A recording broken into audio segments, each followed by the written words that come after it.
Oke, teman-teman, kembali lagi dengan analisa pure technical goal tanggal 11 bulan 10 2023. Seperti biasa, kita mulai analisa goal dari time frame besar dulu, yaitu daily. Secara dari daily kita melihat tren masih turun.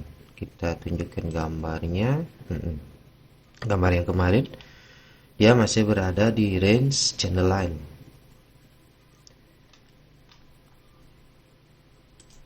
Jadi secara daily masih downtrend. Kita cek ke H4.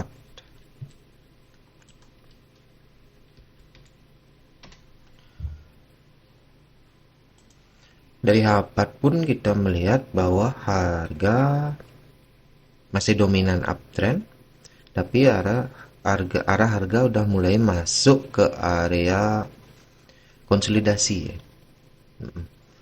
Jadi dari template H4 masih netral. Lalu kita lihat karena di sini terjadi breakout, harga masuk ke area ini. Area ini merupakan area dari Fibo 50. Jadi masih kategori kuat. Jadi range harga untuk H4 kita adalah untuk saat ini kita trading di range 1879 sampai dengan 1810. Kemudian barulah kita masuk ke H1. Untuk kemudian kita memasukkan konsep price action ataupun yang lainnya. Karena kita melakukan trading day trade, jadi kita fokus untuk open posisinya ya di H1 ke bawah. Pertama seperti biasa kita tandai dulu range harga kemarin, harga tertinggi kemarin dan harga tertinggi rendah kemarin berada di sini. Kemudian kita tentukan range harga harian. Dalam hal ini nggak ada perubahan range karena harga dari kemarin masih berada di situ-situ aja. Sideways berarti range atasnya tetap di sini, range bawahnya tetap ada di sini. Seperti itu ya. Ini range bawahnya, maksimum range maksudnya. Maksimum range. Kemudian secara teori struktur market harga masih berada di uptrend untuk H1. Dia membuat puncak yang meninggi dan untuk saat ini harga masih berkonsolidasi. Jadi kita kalau H1 kita masih wait and see karena dia belum berhasil membuat high baru lagi gitu, ataupun juga tanda-tanda untuk terjadinya downtrend juga belum terjadi. Kalau kita tarik trend line dari lembah ini ke sini belum valid karena ini belum membuat high baru. Jadi secara H1 kita masih akan menunggu harga untuk bisa membreakout area maksimum range harian ini, ataupun saat harga menuju ke sini range ini kita bisa melakukan buy dengan catatan telah terjadi konfirmasi minimal M5 ya. Kita tunggu dulu konfirmasinya ataupun yang lebih valid H1. Kita lihat apakah terjadi imbalance di sana, ada tanda-tanda candlestick ataupun kalau di template M5, M15 terjadi trend line yang di breakout seperti saya lakukan sering gitu. Berarti kemudian kita harus turun dulu ke berarti H1 udah jelas kalau harga masih wait and see karena masih berada dalam range sideways. Ya salah hapus ya. Kemudian kita turun ke M30. M30 sama, harga masih bergerak di range harga kemarin. Dimana kemarin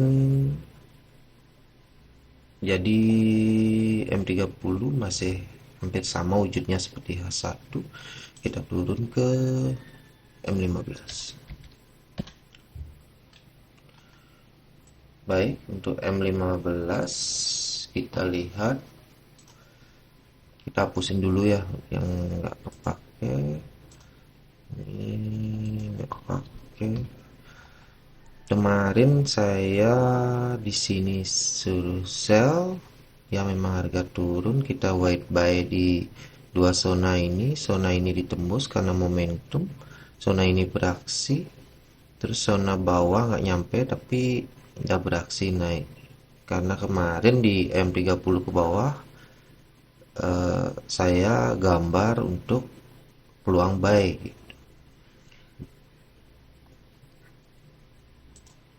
Jadi TL ini masih valid ya, selama harga belum menembus area ini, maksimum range harian H1 ini, sama belum ditembus, berarti area ini masih sebagai base untuk sell gitu. Tapi nggak saranin sih ya, karena nggak ada tanda-tanda, belum ada tanda-tanda untuk turun.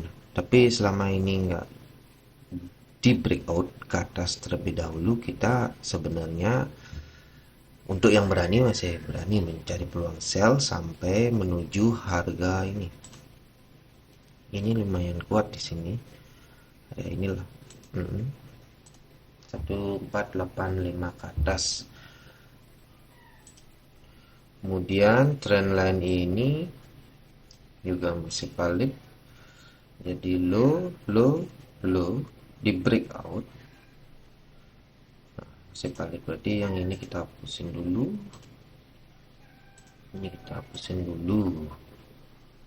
jadi secara M15 kita nggak punya angel bagus untuk melakukan eksekusi market. Kemudian kita ke M15 kemarin sell di sini beraksi, kita hapusin. TTL-nya kita hapusin juga. Nah, dari sini kita bisa melihat M5, berarti kalau dari M5 kita bisa melihat sebuah angle yang lebih baik gitu. Dari sini kita bisa menggambar base di sini. Ini base M5 dulu. Ya. M15. Kemudian kita bisa menggambar latar bentuknya sebuah triangle, presisi sedikit. Nah, jadi kalau M5 kita nunggu dua trendline ini di breakout. Kalau dia breakout ke atas, kita tunggu koreksi langsung buy. Kalau dia turun di breakout ke bawah, kita follow the sell sampai area ini. Sampai area ini kita tunggu konfirmasi apakah kita bisa buy atau enggak, baik dari trendline breakout, bentuk CS atau candlestick, ataupun juga melalui terjadi proses imbalance buy gitu. Kemudian apabila di sini datang dengan momentum, harga ya diam, jangan OP, jangan lawan momentum. Pokoknya tetap sabar, tenang, dan fokus. Atau kalau memang turun lagi, berarti kita punya area buy ini. Ini adalah base H1, berarti kekuatan base H1 ya jelas lebih kuat daripada base di bawahnya, baik M15 ataupun 30 atau M5 gitu. Dan apabila ini ditembus juga dengan momentum, kita wait see, kita tunggu di sini. Jadi untuk saat ini sudah clear ya. Jadi kalau untuk H1 masih dalam posisi downtrend. H1 downtrend, masih di downtrend, kemudian di H4 harga masih masuk ke area konsolidasi. Berarti area ini adalah area yang sangat lumayan menarik untuk kita mencari peluang sell. Dan dari bentuk struktur market yang terjadi, H1 masih up, kemudian H1, dari H1 kita bisa melihat harga berada dalam range ataupun netral. Kita bisa menunggu peluang buy apabila ini ditembus dengan target sekitar sini, ataupun kita menunggu buy di area ini lebih bagus, atau sell apabila area range ini ditembus. Kemudian di M30 angle-nya sama seperti H1, kita menunggu di area-area ini, buy di sini, buy di sini, atau buy di sini, atau buy setelah nembus ini. Kemudian di M15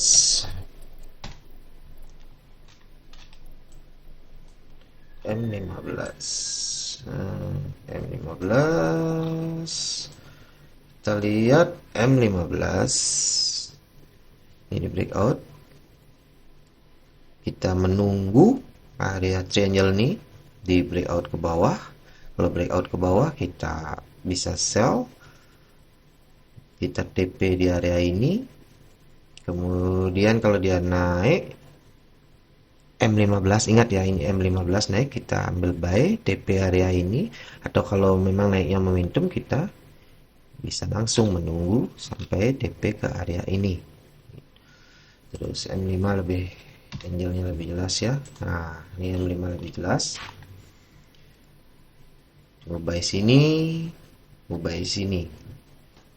Jadi poinnya jelas ya, kita ini adalah day trade, berarti kita ambil momentum di H1 ke bawah untuk open transaksi. Asal udah profit menyentuh target, kita close, kita setup lagi. Harga itu bersifat fluktuatif ya, maksudnya dia itu naik turun gitu. Kalau kita dengan balance yang ribuan ya lebih baik kita trading seperti itu, gak usah isi hold lama, beda dengan akun yang ratusan ribu dolar gitu. Karena ya begini, kalau kita punya SL yang lebar, balance sedikit, psikologi kita juga akan ikut pengaruh apabila kita punya posisi yang terploating. Dalam hal ini terploating loss gitu. Kalau udah posisi terploating loss, otomatis pikiran nggak bisa berpikir jernih gitu. Setup pun kita akan fokus ke sana gitu. Manusiawi itu gitu. Jadi kenapa kalau bisa kita melakukan trading sesuai setup itu, SL-nya jelas di mana, di bawah base ini, di bawah base ini, nggak usah averaging, itu kena SL ya sudah kita setup lagi, itu akan jauh lebih baik untuk menjaga psikologi kita. Baik, demikian untuk EAU USD hari ini, semoga berguna. White ya, ini udah mulai ada tanda dia terjadinya breakout ya. Kalau model seperti ini, lebih baik kita tunggu dulu ini. Seperti ini. Biasanya tunggu sampai sini. Kita tunggu dia breakout sedikit. Naik. Nah, pastikan ini adalah imbalance base. Karena nanti jadinya ya turun dia sampai sini. Biasanya seperti itu ya.